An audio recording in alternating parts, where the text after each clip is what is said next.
Hello friends, welcome back. Today new topic breakout trading strategy. तो पहले ये समझ लेना है कि जब प्राइस सपोर्ट या रेजिस्टेंस के पास है तब क्या आउटकम हो सकता है। सपोज प्राइस ये रेजिस्टेंस के पास है, इधर प्राइस क्या हो सकता है। प्राइस ऐसे जाएगा, वन डायरेक्ट ऐसे चला जाएगा, उसको हम पुश थ्रू बोलेंगे। डायरेक्ट ऐसे चला जाएगा। सेकेंड, प्राइस इधर स्टॉल हो जाएगा, इधर बेस बना के फिर अगेन ब्रेकआउट देगा। थर्ड, प्राइस ऐसे जाएगा और ब्रेकआउट देके फॉल्स पे रिवर्स आ जाएगा। फोर्थ, प्राइस इधर से डायरेक्ट रिजेक्शन मिलेगा। एंड फिफ्थ, प्राइस ऊपर जाएगा, इधर से बाउंस लेगा, छोटा सा करेक्शन बाउंस लेगा, अगेन प्राइस ऊपर जाके ब्रेकआउट देगा। तो ये 5 प्राइस एक्शन को आपको स्टडी करना है कि जब प्राइस रेजिस्टेंस या सपोर्ट के पास है तो ये पांचों में से एक ही तो होगा, तो कौन सा होगा। तो हम पांचों को डिस्कस करेंगे स्टेप बाय स्टेप। तो आज हम चलते हैं ब्रेकआउट के बारे में डिस्कस करेंगे। ब्रेकआउट मतलब हम ये दोनों को डिस्कस करेंगे, पुश थ्रू, बेस ब्रेकआउट। ये स्ट्रेटेजी आप इंटरडे ट्रेडिंग, स्विंग ट्रेडिंग, कुछ भी है, प्राइस एक्शन तो सेम रहेगा। तो ऐसे रिवर्सल, रिजेक्शन, रिवर्सल, फेकआउट, जो breakout failure, breakout test, push through, और ये सब किसके ऊपर डिपेंड है। ये जो 5 प्राइस एक्शन हम डिस्कस किए, इधर चार्ट है और एक जो बाउंस इधर लिखा नहीं है क्योंकि बाउंस ब्रेकआउट में जाता है, तो इधर हम उसको लिखा नहीं है। तो ठीक है, ये डिपेंड्स अपन 5 फैक्टर है। एक, आपको ट्रेंड क्या है।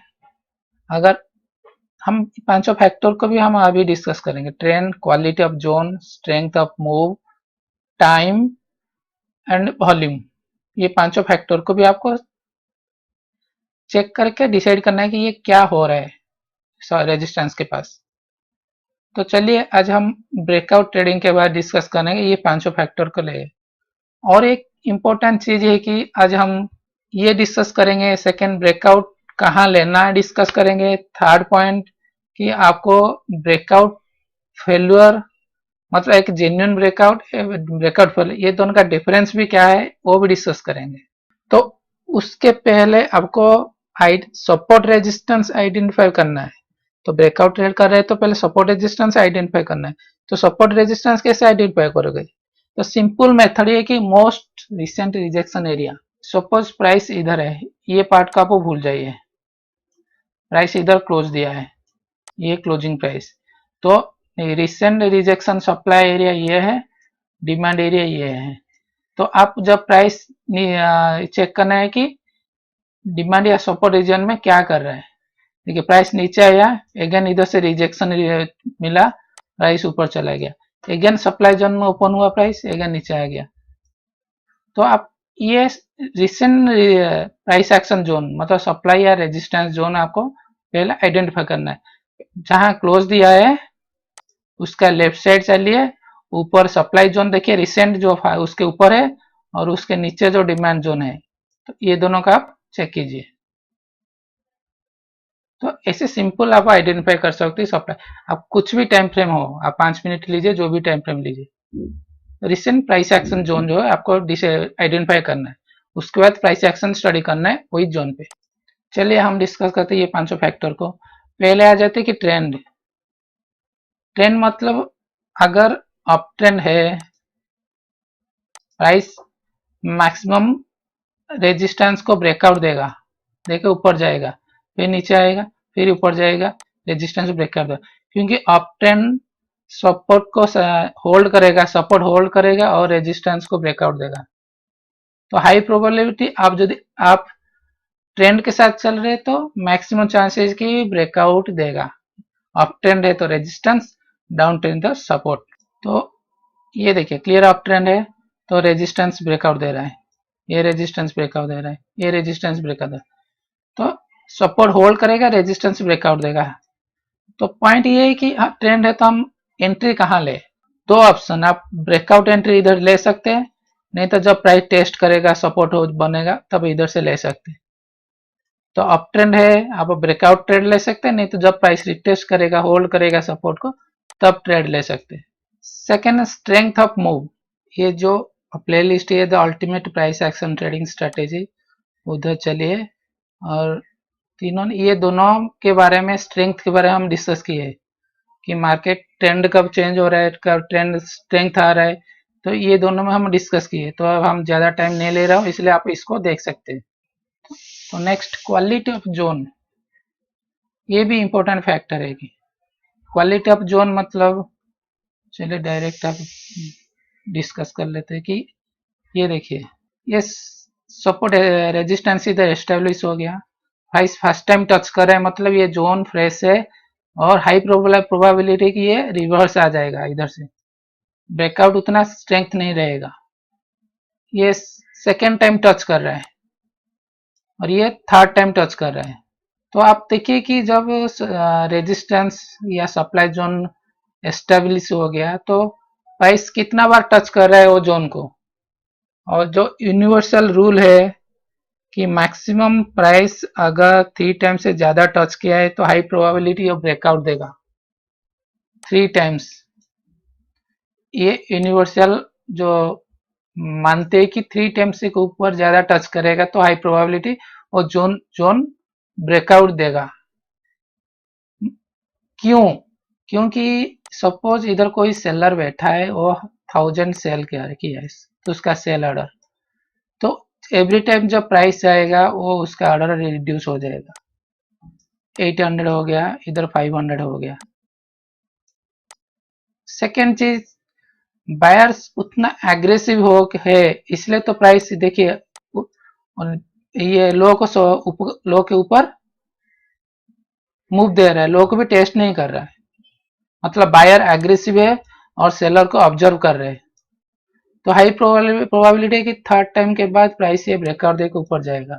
तो एक ही सेंटेंस में ये है कि इधर जो सेलर्स बैठे हैं, जितना बार प्राइस उधर टच करेगा उनका सेल ऑर्डर रिड्यूस होगा, और जब पूरा सेल ऑर्डर खत्म हो जाएगा प्राइस ऊपर जाएगा, और बायर से उतना एग्रेसिव है बोल के प्राइस एवरी टाइम टच कर रहा है। जो ट्रायंगल पैटर्न आप बोलते हैं, ये रेजिस्टेंस हो गया, प्राइस ऊपर ऐसे ऐसे ऐसे ऐसे को ब्रेकर देता है। ये जो ट्रायंगल पैटर्न का लॉजिक वही है कि इधर जो सेल ऑर्डर वो कंज्यूम होने के बाद प्राइस ऊपर जाएगा। ये हायर लो एवरी लो को ये रेस्पेक्ट दिया है, ब्रेकआउट नहीं देगा। ये देखिए, ये फर्स्ट सेकेंड थर्ड फोर्थ ऊपर भी टच किया है, मगर ये लो साइड मतलब सपोर्ट ब्रेक दिया है, ये लोअर हाई बनाया। देखिए एवरी टाइम ये टच कर रहा था, मगर लास्ट टाइम जो प्राइस ऊपर चला गया वो हाई को भी टच नहीं किया, लोअर हाई बना के ब्रेकआउट दिया है। Next, time spent eight support and resistance level. इसका मतलब क्या है? अभी जो डिस्कस किए हम कि अगर लेवल ये रेजिस्टेंस है, अगर लेवल स्ट्रांग है तो प्राइस ऐसे रहेगा, रिजेक्शन मिलकर रिवर्स आ जाएगा अगर स्ट्रांग है।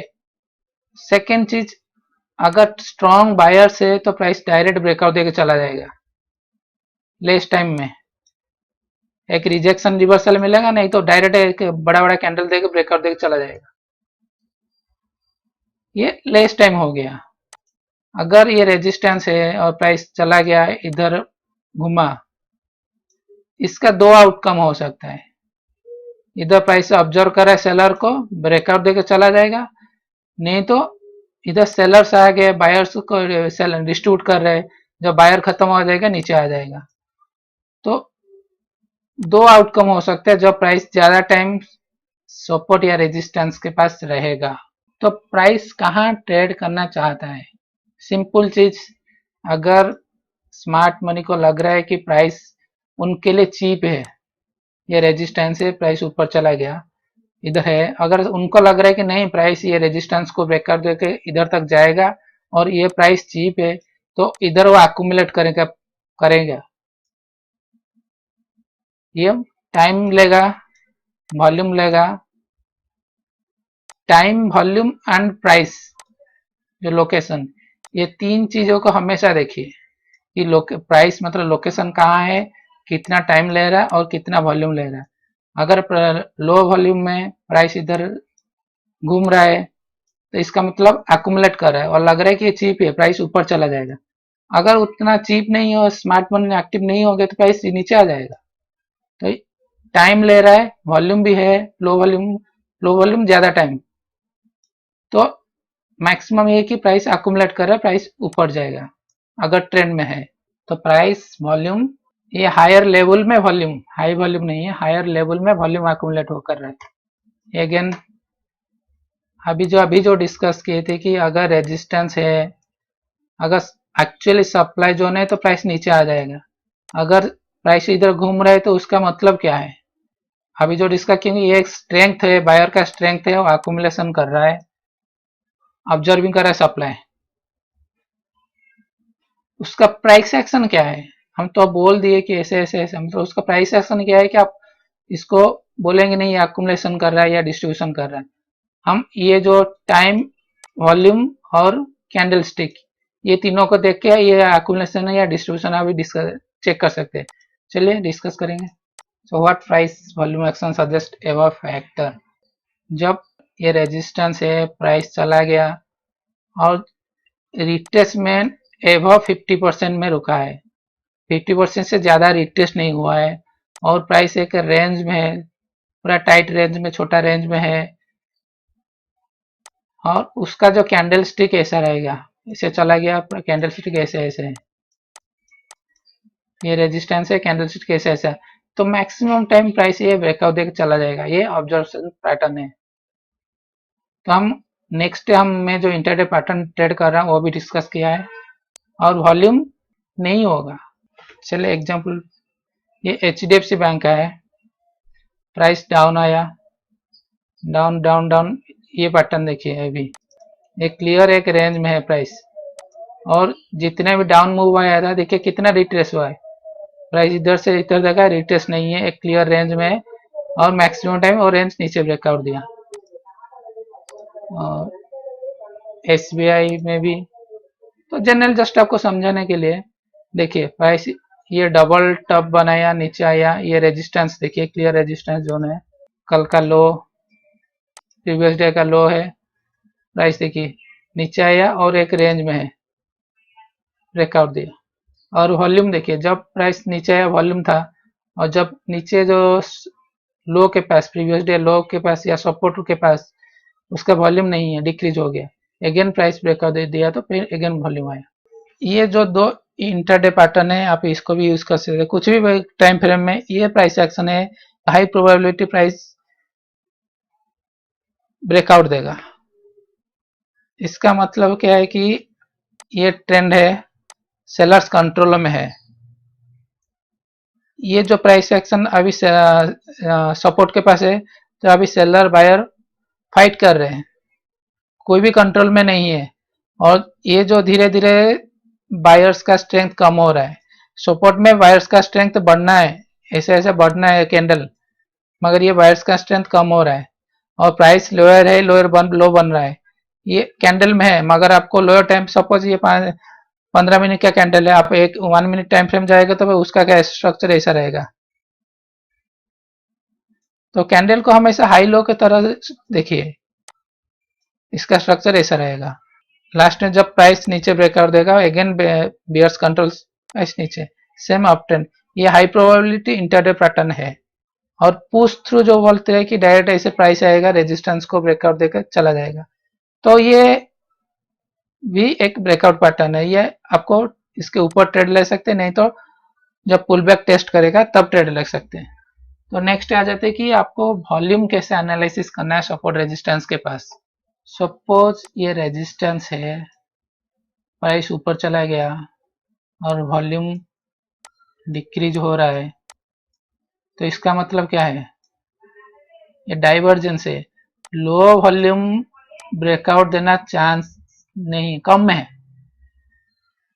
ये रेजिस्टेंस है, इधर कौन है, सेलर्स है, सेल कर रहे हैं, अगर उनको ब्रेकआउट देकर जाना है तो इधर बायर का स्ट्रेंथ ज्यादा होना है। बायर का स्ट्रेंथ कहाँ दिखेगा, वॉल्यूम में। तो इससे जो वॉल्यूम डिक्री हो रहा है और ये पैटर्न, इधर वॉल्यूम इंक्रीज हो रहा है, इधर वॉल्यूम डिक्रीज हो रहा है। तो जब लो वॉल्यूम में अप्रोच करे सपोर्ट को तो हाई प्रोबेबिलिटी प्राइस होल्ड करेगा, ब्रेकआउट नहीं देगा। अगर ऐसे वॉल्यूम इंक्रीज हो रहा है तो हाई प्रोबेबिलिटी प्राइस ब्रेकआउट देगा। तो फर्स्ट आ जाती है कि लो वॉल्यूम में हाई प्रोबेबिलिटी प्राइस होल्ड करेगा, नहीं तो रिवर्स करेगा। ये प्राइस ऊपर चला गया, ग्रासिम का चार्ट 94, वॉल्यूम है हाई, वॉल्यूम एक्टिविटी से प्राइस नीचे आया, वॉल्यूम डिक्रीज हुआ, मतलब बिहेवियर बुलिश, हमें एक्सपेक्ट करेंगे नेक्स्ट मूव भी बुलिश आएगा। इधर सपोर्ट बना दिया, प्राइस अगेन ऊपर चला गया, स्ट्रेंथ है, वॉल्यूम है। नेक्स्ट प्राइस इधर अभी तक रेजिस्टेंस को टच नहीं किया है, अगेन प्राइस थोड़ा कंसोलिडेट किया, अगेन ये कैंडल में ब्रेकआउट देने के लिए ट्राई किया है, मगर ये कैंडल का वॉल्यूम देखिए बहुत लो है। एक सिंपल फंडा है, ये जो कैंडल का वॉल्यूम है एटलीस्ट सेम वॉल्यूम रहना है, नहीं तो उससे ज्यादा रहना है ब्रेकआउट के लिए। ये कैंडल वॉल्यूम से ज्यादा नहीं तो सेम रहना है ब्रेकआउट देने के लिए, मगर ये कैंडल वॉल्यूम से आधा भी नहीं है, तो हाई प्रोबेबिलिटी प्राइस नीचे आएगा। और नेक्स्ट कैंडल में ट्राई किया था, रिजेक्शन मिला, प्राइस नीचे। तो सिंपल एक रूल समझ लीजिए कि ब्रेकआउट का, अगर जो ये रेजिस्टेंस फॉर्मेशन कैंडल में वॉल्यूम, कैंडल वॉल्यूम से ज्यादा या सेम रहना है ब्रेकआउट के लिए, ये रेजिस्टेंस फॉर्मेशन कैंडल उससे ज्यादा रहना है ब्रेकआउट के लिए या सेम रहना है। ये क्या है, volume sudden increase at A super and resistance level, इसका मतलब प्राइस ऐसा है, ये प्राइस तो ऊपर चला गया, वॉल्यूम क्या हुआ, वॉल्यूम ऐसा डिक्रीज हो रहा है, सडन ऐसा इंक्रीज हुआ, इसका मतलब क्या है। अगर आप सोचिए, अगर इधर स्मार्ट मनी है और बाय कर रहा है, बाय करेगा तो वॉल्यूम इंक्रीज होगा, ना कि डिक्रीज होगा। और स्मार्ट मनी क्यों इधर बाय करेगा बोलिए, वो बाय लो सेल हाई करेगा, अगर लो में बाय किया है वो ऊपर में सेल करेगा, ना कि ऊपर बाय करेगा।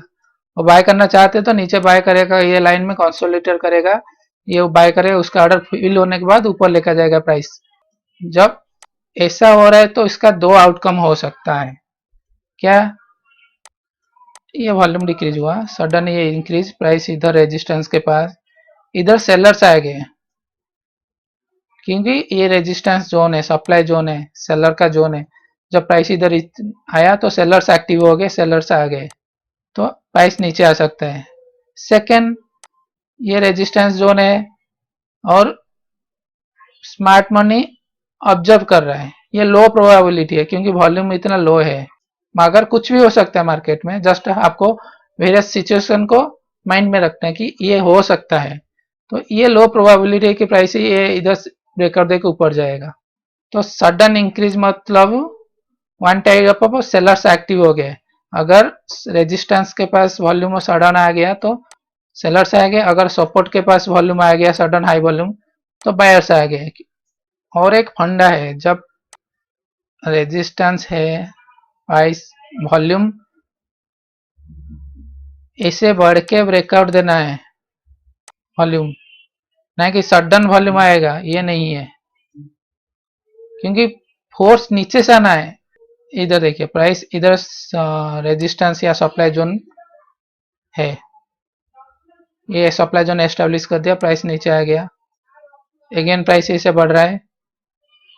और ये वॉल्यूम देखिए, ये कैंडल का वॉल्यूम, ये कैंडल, अगर स्मार्ट मनी बाय करना चाहता है तो नीचे बाय करेगा, ना कि इधर बाय करेगा। सडन वॉल्यूम जो बोल रहा हूँ कि देखिए वॉल्यूम कम कम है, सडन वॉल्यूम, और प्राइस इधर कंसोलिडेट किया। अभी जो हम बात की कि प्राइस कंसोलिडेट करे मतलब प्राइस ऊपर जा सकता है, नीचे से भी आ सकता है, मगर इधर से प्राइस रिजेक्शन मिल रहा है, क्लियरली ऑफसाइड रिजेक्शन मिल रहा है, ब्रेकआउट नहीं दिया है, ब्रेकआउट फेलियर हुआ है। जब ब्रेकआउट दिया ये कैंडल उसके ऊपर क्लोज दिया था, फिर नीचे आ गया। ये भी सेम, ये सपोर्ट एस्टेब्लिश डिमांड जोन, इसका वॉल्यूम देखिए सडन वॉल्यूम आया, ये लो वॉल्यूम था, ये वॉल्यूम देखिए कितना आया है, मतलब इधर बायर्स आ गए। और ये जो रिजेक्शन वीक्स दिख रहा है ना, एक ये भी कंफर्म कर रहा है कि नहीं इधर ये बायर्स जोन है, उसके बाद प्राइस ऊपर चलेगा। ये हाई प्रोबेबिलिटीज कॉन्सेप्ट है। अगर रेजिस्टेंस है, प्राइस जा रहा है, वॉल्यूम में से इंक्रीज हो रहा है, तो मैक्सिमम चांस है इसी की प्राइस इसको ब्रेकआउट देगा, क्योंकि वॉल्यूम इंक्रीज हो रहा है। ये स्ट्रेंथ बुलिश है। ये देखिए इधर सप्लाई जोन या रेजिस्टेंस से एस्टेब्लिश हुआ है, प्राइस इंक्रीजिंग हो रहा है, इंक्रीज होके ब्रेकआउट दिया। ये भी देखिए इंक्रीज हुआ, ये कैंडल इंक्रीज, इधर बेस बनाया, लो वॉल्यूम में बेस बनाया, फिर अगेन इंक्रीज, अगेन इंक्रीज। ये एक ब्रेकआउट का हाई प्रोबेबिलिटी ब्रेकआउट देगा। ब्रेकआउट देकर अगेन टेस्ट किया, फिर ऊपर चला गया। हाँ, पोजीशन इन ब्रेकआउट। अब ब्रेकआउट तो ठीक है, आपको कहाँ लेना है ट्रेड ब्रेकआउट में? 3 टाइप का है। अगर सब कंडीशन सही है, आप अग्रेसिवली ऑर्डर डाल दीजिए। अगर कंडीशन सही नहीं है, आप कंफर्मेशन के लिए वेट कर रहे हैं, तो ब्रेकआउट के बाद टेस्ट एंट्री लीजिए, ब्रेकआउट टेस्ट। और थर्ड टाइप है कि सेकेंडरी ब्रेकआउट। ब्रेकआउट के ऊपर ब्रेकआउट ब्रेकआउट टेस्ट नहीं दिया है, कैसे ये हो गया, इसके बारे में हम डिस्कस करेंगे। और सेकेंड ये कि ट्विस्ट ये है कि प्राइस ब्रेकआउट के बाद कंटिन्यू चला जाएगा, टेस्ट नहीं देगा, तो आप ट्रेड मिस करोगे। सेकेंड है कि प्राइस ब्रेकआउट देकर टेस्ट करके चला जाएगा। और थर्ड पॉइंट में लिखा नहीं है, ब्रेकआउट फेल भी हो सकता है। ब्रेकआउट फेल भी हो सकता है, थर्ड पॉइंट ब्रेकआउट फेल्योर। तो जो 3 पोजीशन हम डिस्कस किए थे, ये रेजिस्टेंस, ये पुश थ्रू, जब हम डिस्कस किए थे पुश थ्रू, प्राइस ऐसे ब्रेकआउट देकर डायरेक्ट ऐसे चला गया, आपको चांस नहीं दिया एंट्री करने के लिए। सेकेंड, प्राइस ब्रेकआउट देगा, टेस्ट करेगा, फिर चला जाएगा। और थर्ड जो है कि सेकेंडरी ब्रेकआउट इसे टेस्ट देगा, ऊपर जाएगा, नहीं तो ब्रेकआउट देके इसे चला जाएगा, अगेन इधर बेस बना के फिर अगेन ब्रेकआउट देगा। क्योंकि अगर ट्रेंड स्ट्रेंथ है तो रियल और रिट्रेस करेगा। बहुत ज़्यादा टाइम ऐसे एक छोटा से अगेन बेस बना के ऊपर जाएगा, फिर छोटा से बेस बना के फिर अगेन ऊपर जाएगा। तो आपको ट्रेड कैसे लेना है? अगर क्लियर बेस बन रहा है तो आपको उसके ऊपर ऑर्डर डाल दीजिए, थोड़ा ऊपर स्टॉप लॉस ऑर्डर डाल दीजिए। अगर कंडीशन सही है, क्या कंडीशन है नहीं है हम आगे डिस्कस करें। अगर कंडीशन सही नहीं है तो वेट कीजिए, प्राइस को ब्रेकआउट होने दीजिए, उसके बाद जब टेस्ट करेगा आप एंट्री लीजिए। और थर्ड है कि जब ब्रेकआउट ऐसे चला गया और रिट्रेस नहीं किया, ऐसे एक लाइन में से ये चला है, तो इसको ऊपर भी एंट्री ले सकते हैं। कि प्राइस ऊपर चला गया, इधर ब्रेकआउट दिया, आप इसके ऊपर ट्रेड ले सकते हैं, ये ब्रेकआउट कैंडल के ऊपर। नहीं तो प्राइस जब ऊपर टेस्ट किया, अगेन इसके ऊपर ले सकते हैं। नहीं तो जब इसके ऊपर प्राइस ऐसे बेस अगेन बनाया तो उसके ऊपर अगेन ले सकते हैं ट्रेड। तो फाइनल हमको ये मोस्ट इम्पोर्टेंट है कि हमको डिफरेंशिएट करने की genuine breakout and false breakout. तो अगेन ये सब जेन्युइन ब्रेकआउट इसके ऊपर डिपेंड करता है, strength of move, time, breakout candle, breakout and follow through. तो स्ट्रेंथ के बारे में पहले डिस्कस किए, टाइम के बारे में भी डिस्कस किए, अगेन डिस्कस करेंगे, breakout candle and breakout follow through. चलिए एक एक डिस्कस करते हैं। स्ट्रेंथ ऑफ मूव अभी जो डिस्कस किया था, अभी लास्ट 2 वीडियो देख लीजिए। और अभी एक एग्जाम्पल में जस्ट आपको समझा देता हूँ कि स्ट्रेंथ ऑफ मूव क्या है। कि इधर बायर का स्ट्रेंथ देखिए, स्ट्रेंथ है, वॉल्यूम है। इधर बायर का स्ट्रेंथ देखिए, स्ट्रेंथ नहीं है, पहले से कम है। तो हाई प्रोबेबिलिटी अप ट्रेंड में अगर सेलर का बायर का स्ट्रेंथ लेस देन सेलर का स्ट्रेंथ, तो प्राइस नीचे आएगा, हाई प्रोबेबिलिटी। इधर का देखिए, इधर सेलर का वॉल्यूम ज्यादा है और इधर का बायर का वॉल्यूम कम है, तो बायर का स्ट्रेंथ कैंडल में देखिए, बड़ा बड़ा कैंडल नीचे आया है, छोटा छोटा कैंडल ऊपर जा रहा है। तो बायर का सेलर का स्ट्रेंथ ज्यादा है, बायर का स्ट्रेंथ कम है। अगर अप ट्रेंड में सेलर का स्ट्रेंथ ज्यादा है, बायर का स्ट्रेंथ कम है, हाई प्रोबेबिलिटी प्राइस नीचे आएगा। लास्ट 2 वीडियो में ये इसके बारे में डिस्कस किए, आप देख सकते हैं। इधर देखिए प्राइस ये स्ट्रेंथ के साथ ब्रेकआउट दे रहा है। टाइम, टाइम मतलब कितना टाइम प्राइस सपोर्ट रेजिस्टेंस के पास है। अभी जो डिस्कस किए थे कि लो टाइम हाई टाइम, ऐसे प्राइस ऊपर चला गया, ये लो टाइम में प्राइस ब्रेकआउट दिया, स्ट्रॉन्ग हैंड है, और ऐसे प्राइस गया, ऐसे घुमा, अगेन ब्रेकआउट दिया, मतलब इधर ऑब्जर्व किए सेलर्स को, तो प्राइस एक्शन क्या रहना है, प्राइस एक्शन अभी जो हम डिस्कस किए थे। और बेस दो टाइप का है, प्रॉपर बेस, इम्प्रॉपर बेस। चलिए हम डिस्कस करते हैं। प्रॉपर बेस में आपको एग्रेसिव एंट्री लेना है और स्टॉप लॉस बिलो, ये जो है आपको अभी, चलिए ये है प्रॉपर बेस, मतलब क्लीन सपोर्ट लाइन है, वॉल्यूम टाइट कंसोलिडेशन है, हगिंग मतलब पूरा कैंडल ऐसे ऐसे जा रहा है, कुछ रिजेक्शन नहीं है, तो ये प्रॉपर बेस है। इसके नीचे आप ऑर्डर डाल सकते हैं, अब ब्रेकआउट के लिए वेट करना जरूरी नहीं है। इम्प्रॉपर बेस क्या है, ये सपोर्ट है, प्राइस ये कैंडल ऐसे एक ब्रेक कर देगा, फिर नीचे आएगा, फिर नीचे जाएगा, फिर ब्रेक कर देगा, फिर नीचे आएगा। तो एक ऐसे है कि बड़ा रेंज में clear up rejection, down rejection दिख रहा है, तो आपको क्या करना है, वेट कीजिए पूरा कैंडल नीचे क्लोज देने के लिए, उसके बाद आप उसको एंट्री ले सकते हैं, नहीं तो ब्रेकआउट टेस्ट एंट्री ले सकते हैं। ये मेरा, मैं जो इंटरडे पैटर्न यूज कर रहा हूँ, ये मैं ये प्रिंट करके रखा है कि ये प्राइस सिचुएशन आएगा तो मैं ऑर्डर डाल दूंगा उसके ऊपर। ये ओपन हाई ओपन लो पैटर्न है, नहीं तो कुछ भी हो, अगर first candle high volume, second candle low volume, तो मैं इसके ऊपर ऑर्डर डालूंगा।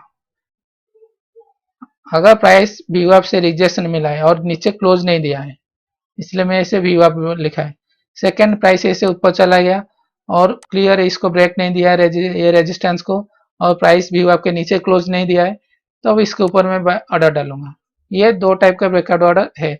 और एक है जो है वेरी रिस्की, अब प्रीवियस डे हाई के ऊपर एंट्री लेना है। अगर प्रीवियस डे सेम पैटर्न है, ऐसे कंसोलिडेशन पैटर्न है, और आज फर्स्ट कैंडल उसके ऊपर ऐसे ब्रेकआउट देकर क्लोज दिया है विथ वॉल्यूम, और तो मैं उसके ऊपर ले सकता हूँ। इम्प्रॉपर बेस अभी जो डिस्कस किए थे, और ये including pattern, flag pattern, peanut, triangle, जो भी है, तो आपको क्या करना है कि वेट कीजिए। अगर प्राइस ऐसे मतलब एक पैटर्न बना रहे, तो आपको वेट कीजिए कि प्राइस ऐसे उसके ऊपर एक कैंडल क्लोज होने दीजिए विथ वॉल्यूम क्लीन कैंडल, तो उसके ऊपर आप बाय ऑर्डर डाल दीजिए। नहीं तो फ्लैग पैटर्न है, प्राइस ऐसे ऐसे आ रहा है, तो वेट कीजिए, उसके ऊपर एक कैंडल क्लोज देने दीजिए, उसके ऊपर आप बाय कीजिए। ये देखिए ये फ्लैग पैटर्न, ये सपोर्ट एस्टेब्लिश, ये दो कैंडल में जब ये कैंडल क्लोज दिया उसके ऊपर, आप इसके ऊपर आप ऑर्डर डाल सकते हैं। नेक्स्ट आ चलते कि ब्रेकआउट कैंडल, मोस्ट इंपोर्टेंट। ये दोनों आपको क्या लग रहा है, ये क्लीन ब्रेकआउट है, ये फॉल्स ब्रेकआउट है। मतलब कैंडल ऐसे क्लीन होना है, हेल्दी कैंडल, एंड ये वीक नहीं होना चाहिए। वीक मतलब इधर सेलर्स है, ये जो रेजिस्टेंस ब्रेकआउट है, ये ओपनिंग रेंज हाई लिखा है, ओपनिंग रेंज हाई मतलब कुछ भी रेजिस्टेंस हो, previous day high, opening range high, कुछ भी हो, तो ये रेजिस्टेंस है। ये ब्रेकआउट क्लीन ब्रेकआउट दिया है, मगर ये ब्रेकआउट फॉल्स ब्रेकआउट दिया है, क्योंकि ये रिजेक्शन है। आप ही सोचिए, अगर एक पार्टी ट्रैप होता है तो उनका ट्रैप ऑर्डर ऐसे ऊपर चला जाएगा, अगर स्मार्ट मनी एक्चुअल बाय करना चाहते हैं तो प्राइस भी ऐसे ऊपर चला जाएगा। Clean candle without any weeks, breakout needs follow through. क्यों, ये रेजिस्टेंस है, प्राइस ब्रेकआउट दिया, तो फॉलो थ्रू क्यों लेना है, होना चाहिए। अगर एक्चुअली बायर्स है तो प्राइस ऊपर जाएगा, अगर नहीं भी है से जो स्मार्ट मनी, फिर भी ऊपर जाएगा। क्यों, क्योंकि हम रिटेलर्स लगेगा कि नहीं, प्राइस ऑलरेडी है, ब्रेकआउट दिया है, तो हम बाय करते हैं। सेकेंड, जो सेल किए है, प्राइस उसके ऊपर ऑलरेडी क्लोज दिया है, तो वो बोले कि नहीं हम ऑलरेडी ट्रैप हो गए, ऊपर जाएगा। अगर स्मार्ट मनी एक्टिव हो या ना हो, प्राइस ऊपर जाएगा, अगर ब्रेकआउट सक्सेस हो रहा है तो। अगर प्राइस ब्रेकआउट होने के बाद नीचे आना शुरू हुआ विथ वॉल्यूम, उसका मतलब ये है कि नहीं, इधर से एक्चुअली ट्रैप था, अभी से नीचे आ रहा है, मतलब सेलर सेल कर रहा है, वो ट्रैप था। तो स्मार्ट मनी अगर सेल करना चाहता है तभी जाके प्राइस नीचे आएगा, अगर प्राइस नीचे आया तो सोच ले कि ये ट्रैप है। तो फर्स्ट, ब्रेकआउट कंफर्मेशन के लिए हमको फॉलो थ्रू होना चाहिए। सेकंड, कि स्मार्ट मनी ट्रैप नहीं होना है। हम लोग फर्स्ट कंफर्मेशन के लिए, सेकंड ट्रैप के लिए। ये देखिए, ये ब्रेकआउट कैंडल फॉलो थ्रू मिला, प्राइस चला गया। ये ब्रेकआउट कैंडल मगर अगेन विथ वॉल्यूम नीचे आ गया, ये ट्रैप था क्योंकि ब्रेकआउट दिया इधर से अगेन से स्मार्ट मनी सेल किए, एक्चुअली ब्रेकआउट एक ट्रैप था। ये देखिए, आपको क्या लग रहा है अभी? ये रेजिस्टेंस से ब्रेकआउट दिया है, अपर वीक से, क्लीन कैंडल नहीं है, फर्स्ट वीक से। तो नेक्स्ट क्या होगा हमको पता नहीं, ऊपर भी जा सकता है नीचे भी आ सकते हैं, चलिए देखते हैं। गाइस क्या हुआ, ब्रेकआउट दिया, फॉलो थ्रू नहीं है। अगेन ये ग्रीन कैंडल का वॉल्यूम देखिए, ग्रीन कैंडल का वॉल्यूम रेड कैंडल के वॉल्यूम के नीचे है, कम है। ब्रेकआउट रीजन में रेड कैंडल का वॉल्यूम ज्यादा है, ग्रीन कैंडल का वॉल्यूम कम है, मगर एक बाउंस था, बाउंस के बारे में डिस्कस करेंगे। नीचे अगेन प्राइस नीचे आ गया। बाउंस मतलब एक सपोर्ट है, प्राइस नीचे आया तो ये सपोर्ट है, जो स्मार्ट मनी है या रिटेलर है वो या नया कोई आ रहा है तो एक बाउंस आएगा, और टेक्निकल बाउंस उसको बोलते हैं। एक कैंडल दो कैंडल जो भी बाउंस आएगा, और एक्चुअल वेयर से आएगा तो प्राइस ऊपर चला जाएगा। अगर नहीं आया है तो प्राइस एक छोटा सा बाउंस देके एक नीचे ब्रेकआउट देगा। तो ये छोटा सा जो मूवमेंट है लो वॉल्यूम में रहेगा, उसको हम बाउंस बोलते हैं। सेम ये ब्रेकआउट दिया, ये सपोर्ट से लो वॉल्यूम से एक छोटा बाउंस मिला, फिर नीचे आ गया। ये देखिए, ये रेजिस्टेंस था, ब्रेकआउट देके फॉलो थ्री देके ऊपर चला गया। और ब्रेकआउट वॉल्यूम भी हाई होना चाहिए, क्योंकि उधर सेलर से उनको कंज्यूम करके प्राइस ऊपर जाना चाहते हैं, बायर्स के पास वॉल्यूम होना चाहिए। लो वॉल्यूम में मतलब वो ट्रैप है, हाई वॉल्यूम मतलब ब्रेकआउट है। ये देखिए, प्राइस इधर ब्रेकआउट दिया, प्राइस देखिए इधर वॉल्यूम इंक्रीजिंग ब्रेकआउट, और इसका वॉल्यूम देखिए, तो इधर वॉल्यूम लेस में प्राइस ब्रेकआउट दिया है, इधर हाई वॉल्यूम में ब्रेकआउट दिया है। तो जब प्राइस टेस्ट किया, ये लो वॉल्यूम में टेस्ट किया, और ये जो प्राइस टेस्ट किया, ये देखिए वॉल्यूम क्लियरली एक्टिविटी वॉल्यूम ज़्यादा है और नीचे क्लोज दिया है। और नेक्स्ट ये ग्रीन कैंडल का वॉल्यूम देखिए लेस है, तो ये ब्रेकआउट फॉल्स ब्रेकआउट था, ये एक्चुअल ब्रेकआउट था। ब्रेकआउट टेस्ट, हम तो ब्रेकआउट एंट्री ले सकते हैं डायरेक्ट रेजिस्टेंस के ऊपर अगर ऑल कंडीशन सही है। अगर कंडीशन ठीक नहीं है तो हम वेट करेंगे कि टेस्ट करने के। अगर टेस्ट भी कैसा रहना चाहिए अगर हमको बाय करना है, पहले आपको समझ लीजिए कि ये अगर ये रेजिस्टेंस है, प्राइस से ब्रेकआउट दिया तो इधर टेस्ट कैसा रहना है। देखिए, रेजिस्टेंस के पास कौन कौन का पार्टिसिपेंट रहेगा, जो बायर जो ऑलरेडी बाय किए, नया सेलर जो इधर से आएंगे। जब प्राइस उधर से ब्रेकआउट दे देगा तो ये सेलर ट्रैप हो जाएंगे, ट्रैप हो जाएंगे तो वो क्या करेंगे, उनका एक एग्जिट ऑर्डर रहेगा, एग्जिट बाय ऑर्डर रहेगा। वो क्या सोचेंगे, जब प्राइस नीचे आएगा तो हम ब्रेक इवन में बाय करके एग्जिट हो जाएंगे। तो जब प्राइस नीचे आ गया तो ब्रेक इवन में ट्राई करेंगे बाय करने के लिए, तो एक one type of support region बनेगा। सेकेंड, जो साइड लाइन में बैठे हैं कि नहीं हम लोग को ब्रेकआउट ट्रेड रिस्क है, जब प्राइस टेस्ट करेगा तब हम बाय करेंगे। जो साइड लाइन में बैठे वो देख रहे हैं कि नहीं ये लो वॉल्यूम में आ रहा है तो हम इधर से भी बाय करेंगे। तो इधर दो बाय ऑर्डर आएगा, अभी दो नहीं तीन बाय ऑर्डर, एक जो ऑलरेडी बाय किए है और ऐड करेंगे पोजीशन इधर, सेकेंड जो सेल किए थे ट्रैप उनका बाय ऑर्डर, और साइड लास्ट में जो हम रिटेलर जो बैठे हैं उनका बाय ऑर्डर। तो तीन बाय ऑर्डर इधर एक्टिव हो जाएगा ब्रेकआउट होने के बाद। तो ये सक्सेसफुल ब्रेकआउट होने के लिए ये रेंज को प्राइस इसके नीचे क्लोज नहीं देना है और वॉल्यूम लेस होना है। इधर जब हमको प्राइस एक्शन मिलेगा एंट्री तब हम बाय करेंगे। सेम चार्ट आप देखिए, प्राइस इसका नीचे लो ब्रेक नहीं दिया है, जब हमको चांस मिला तो हम बाय करेंगे, ऊपर चला गया। और जब ये टेस्ट किया इसके नीचे ब्रेक दिया है, और अगेन जो ये ग्रीन कैंडल का वॉल्यूम लेस है, तो ये ब्रेकआउट फेलियर है। तो लास्ट पॉइंट ये वेरी इंपॉर्टेंट है कि आप इंटरडे ट्रेडिंग करें, पर्टिकुलर इंटरडे ट्रेडिंग के लिए ये पॉइंट है कि आप सेक्टर के साथ टाइमिंग कीजिए। अगर सेक्टर डाउन ट्रेंड में है, आप ब्रेकआउट ट्रेड ले रहे तो ये लो प्रोबेबिलिटी है। सेक्टर ऐसा डाउन चल रहा है और आप सोच रहे कि ऐसे ब्रेकआउट करके ऊपर ब्रेकआउट ट्रेड ले रहे थे, तो लो प्रोबेबिलिटी है। अगर सेक्टर अप ट्रेंड में है ले रहे तो ये ब्रेकआउट ले रहे तो हाई प्रोबेबिलिटी।